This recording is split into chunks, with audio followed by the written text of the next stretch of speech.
I would like to approach this subject from the side.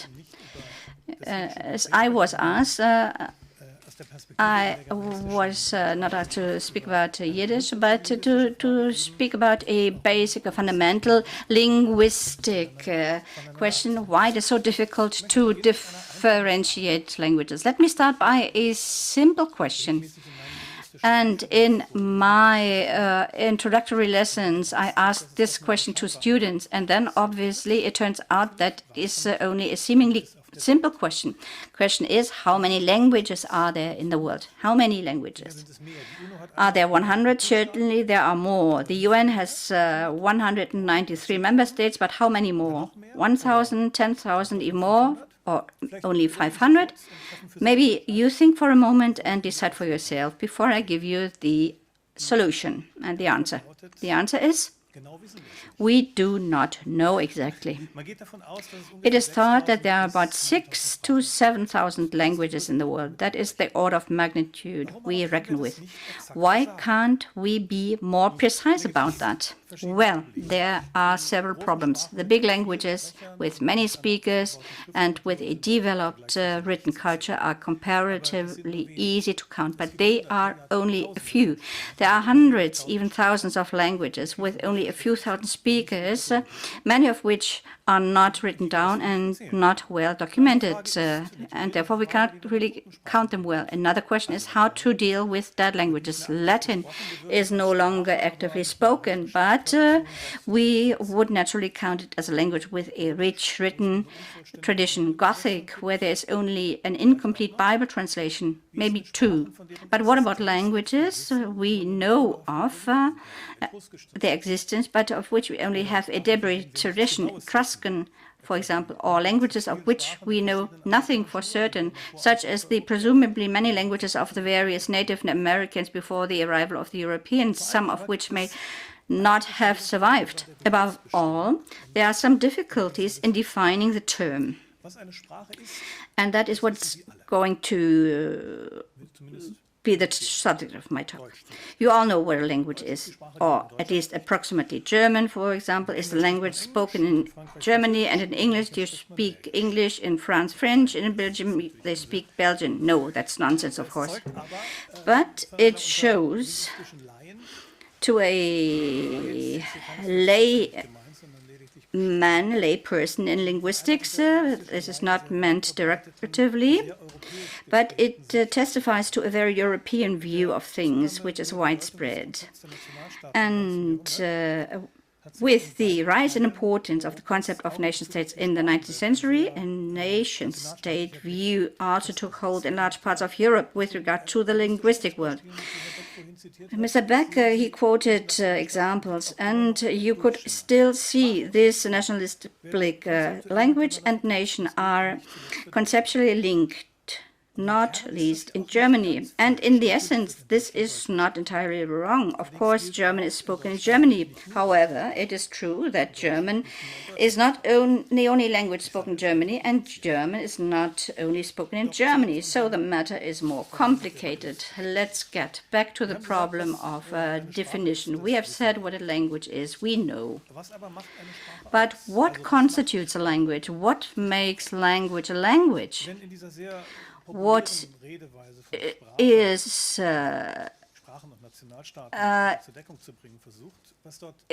implicit in this very popular way of talking about language, which tries to bring languages and nation-states into line, is a notion of some kinds of completeness. A proper language is a sense that has a grammar, preferably also writing in literature. There are interpreters, and many thanks also to the interpreters, whose performance you cannot value highly enough, in quote, in inverted commas or in brackets, and so on. In this figure of thought, there must be an antipode, a kind of not yet language. The conceptual counterpart is the quotation that Mr. Beck presented earlier on. A language is a a dialect with an army and a fleet and a navy. Actually, all the languages are the same. Actually, you could translate that all languages are basically the same. They are actually all dialects, only some of them are somewhat more equal than they have power, named here the military power, and there are languages. Of course, it is rather simplistic, but it's not completely serious either, but it contains an important point that the question language or dialect is not only or not so much decided by systematic language inherent considerations, but that power, social power, plays a decisive role here. We will come back to this. Earlier on, I claimed that all of you know what a language is and what German is. What that is, German, at least approximately. And you also know where the German language ends and another one begins. So let us ask ourselves for a moment what the German language is. When we say the German language, we usually think of the standard German language as we encounter it in written form, High German. In fact, however, many linguistic expressions that we make are not in High German, but are undoubtedly German, if, that is, they belong to German dialects.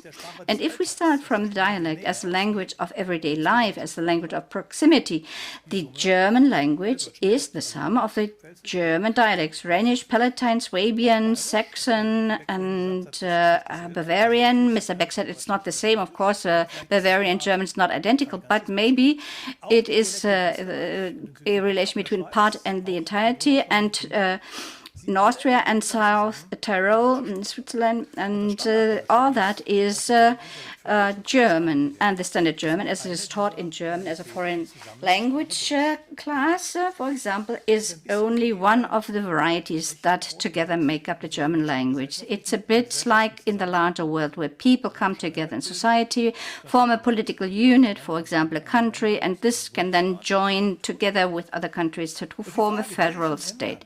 And the question of which countries want to, should, may belong to such a federal state is by no means trivial, and in history it has repeatedly been the subject of fierce, even war-like disputes, especially when a country suddenly decides that it no longer wants to belong to it.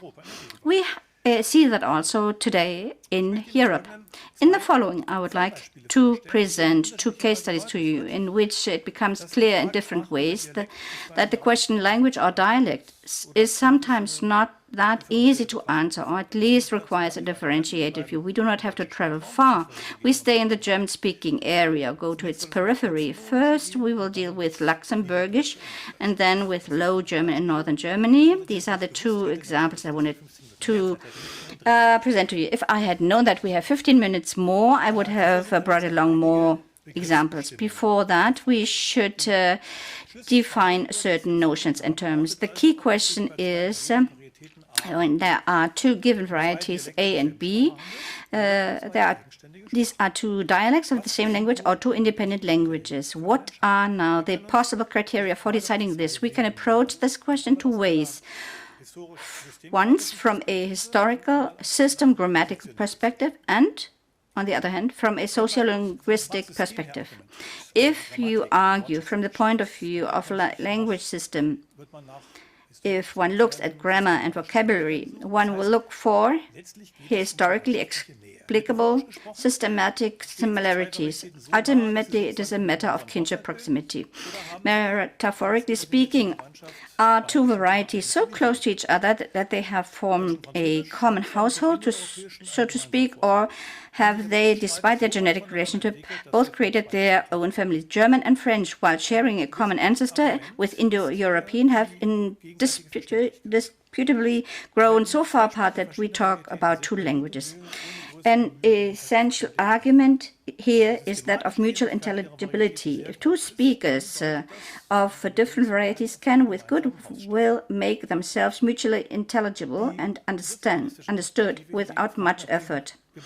But the linguistic perspective, on the other hand, asks about the conditions of use. Here it is primarily a matter of occupation of certain domains, factual and living ones. The area of linguistic proximity, in particular within the family or the familiar environment, typically associated with dialectal speech, while the area of linguistic distance is associated with standard forms of speech. Therefore, the degree of standardization of a variety is also a good indicator. If there is a developed standard, dictionaries, grammars, school teaching, this is a strong sign of language status. However, it's not a necessary prerequisite. The last, but actually most important point in this context is the attitude of the speakers to their variety. If they themselves think that what they speak is a language, then so be it. Even though this sounds easier than it is.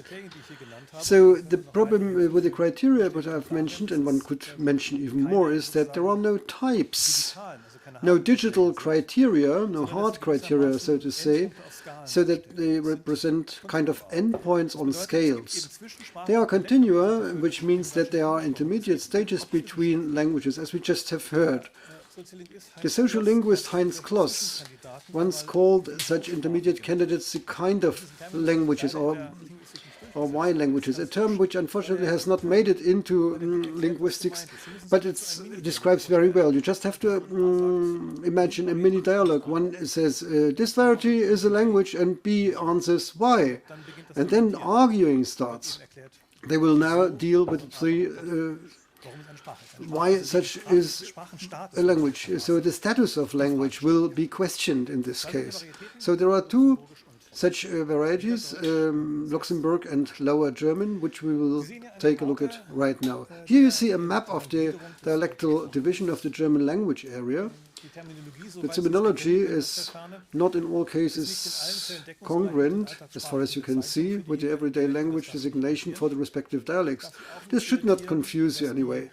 The material basis for this map is it dates back to the 19th century, and it dates back to the surveys made at the end of the 19th century for the German language atlas, and therefore the teachers compiled a catalog of data of more than 40,000 school towns, and this has resulted in this map.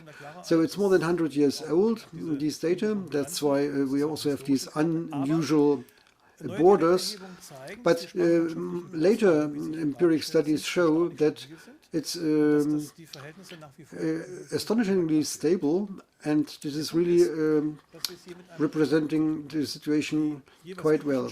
But the point is that we are dealing with a continuum here as well. The usual forms of language vary only a little from place to place. With every neighbor you can understand each other in principle, but over the distance the differences add up quite considerably. Now let's take a look at Luxembourgish. It's over here. Certainly you can't see it because it's already outside the German territory. And it's no wonder, because it means that the dialects spoken there are called Middle Franconian, Moselle Franconian. So they are a separate area here. From the linguistic point of view, this makes sense. Historically, this is one linguistic area. The sounds and forms of the dialects on either side of the present political border between Germany and Luxembourg hardly differ. Mutually intelligibility is generally given. Now, the Grand Duchy of Luxembourg has no navy, which is probably obvious given the country's geographical location, but at least Luxembourg has an army of about 900 people, including 54 military musicians, and you need them for state visits, and a helicopter which they share with the police. And indeed, Luxembourg's sovereignty, and there again we are back to the subject of language and nation, also shows itself in the claim to its own language. La langue nationale des Luxembourgeois et Luxembourgeois. That is the national language of Luxembourgers and Luxembourgish. It is Article 1 of the Luxembourg language law passed in 1984. You may also think of it a bit ironically that it's made in French even, but you can see that it's about a special form of social symbolism. Until late into the 20th century in Luxembourg, self-perception as a bilingual society dominated. On the one hand French and German on the other hand, with the dialects in every speech and High German in writing. This gradually changed in the second half of the 20th century.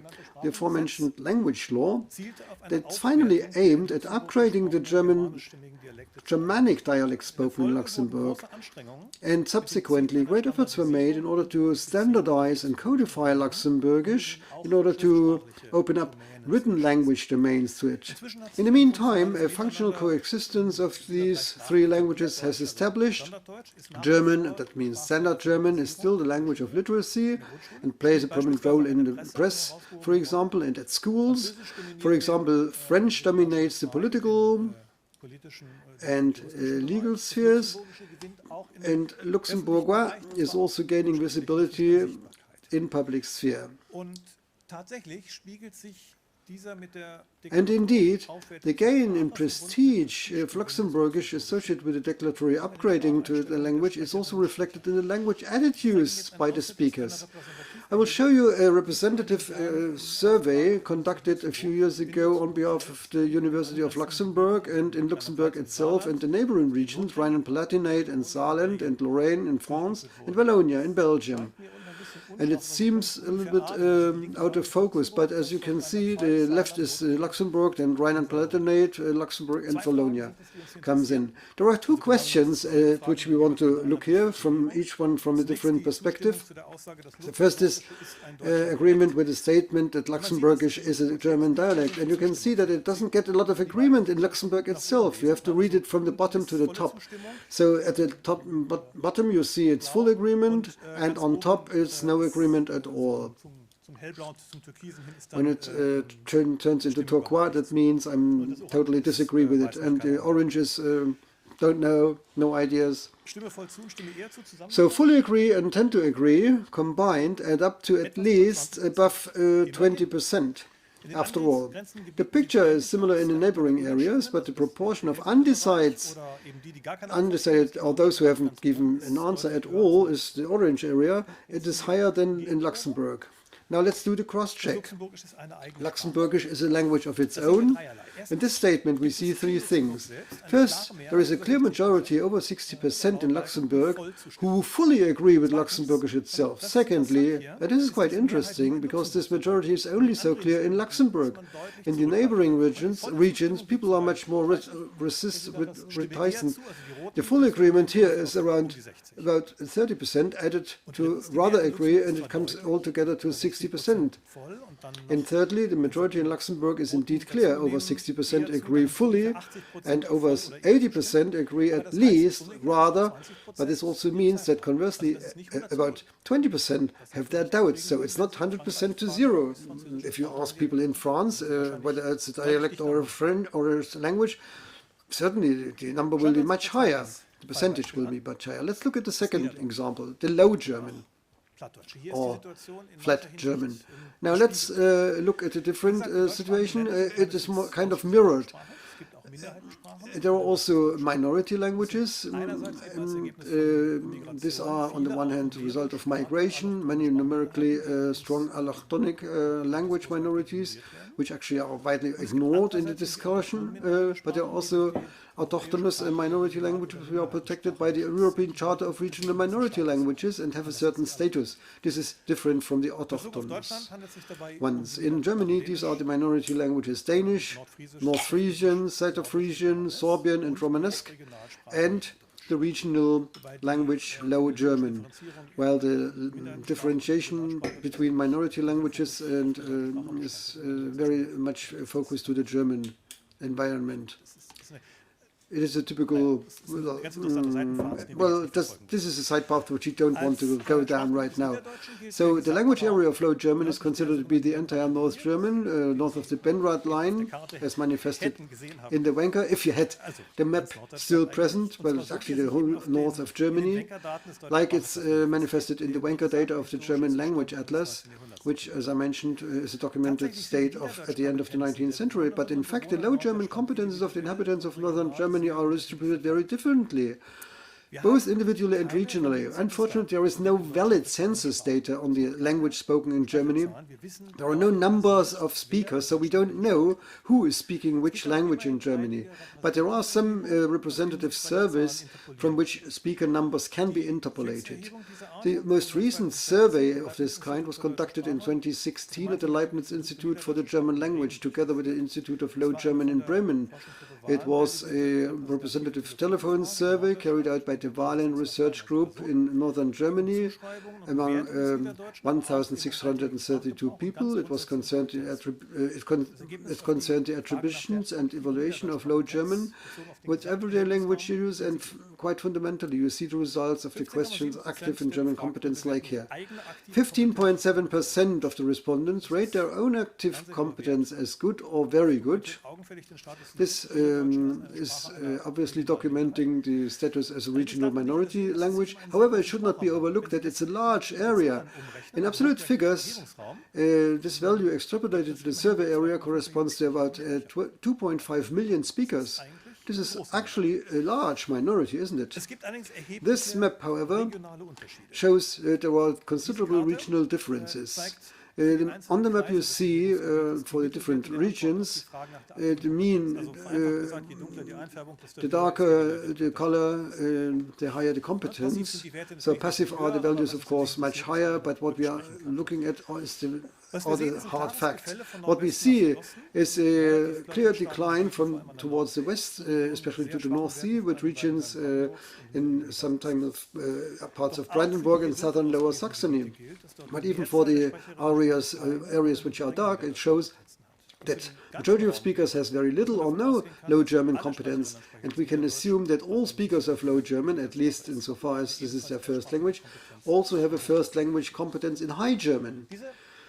This constellation contributes to a certain status problem of Low German. In the Charta, Low German is a regional language. This is a clear definition, and from the structural point of view, there is also a number of good reasons for assuming that Low German, differently from the Luxembourgish, is a language in its own right. On the other hand, this is also different from Luxembourgish, at least outside the academic area, is the perception that Low German is rather a dialect of German. And we asked some people whether they think it's rather a dialect or a language. The exact wording of the question you can see here, but the outcome is really clear. For 39% of the respondents, Plattdeutsch is rather a language, while 59% consider it more of a dialect. We looked at to see whether there was a significant difference between sample age, gender, educational attainment. None of it mattered. The only factor of actually turns out to be relevant is the Low German competence. We see it in the middle bar, which represents whether they speak well or very well Low German, and the right bar represents the answers of those respondents who have little or no knowledge of Low German. You can see that the speakers vote above average for being a language, 52.1% for language, 57.5% for dialect, while the group of those who don't know Low German or hardly know it are at the lower end. And so what we can say, those who speak Low German think it's a language, but it's not a majority by no means. So they are far away from that. So there is indeed a discourse whether it's a status language, or at least for the speakers. It's not a decided matter yet. Now, conclusion. The two case studies which we have shown are showing that the question of whether a given variety is still a dialect or already a language is not always easy to answer. We are always dealing with continua, and we are kind of dealing with blurred boundaries and transitions. Low German, which was dominant lingua franca in the entire Baltic region, that means also internationally, In the Middle Ages, until the early modern period, during the Hanseatic era, which has functionally moved as a dialect under the umbrella of the High German, so to speak, with the language. On the other hand, the Luxembourg example shows that it's possible that a variety may emancipate itself from a dialect and takes the path to becoming its own language. But why does the question language or dialect matter at all? Why is it important whether a variety is only a dialect or may adorn itself with the title language? Precisely because social and political attributions are connected with it. For the grammar for language, for its linguistic system, it's completely irrelevant whether it's a language or a dialect. But it's important for the speakers, and therefore in the sense of self-empowerment of speaker groups and language minority, it is rather a linguistic sociological argument. If a language is a language for its speakers, it should be also a language for everybody. Thank you.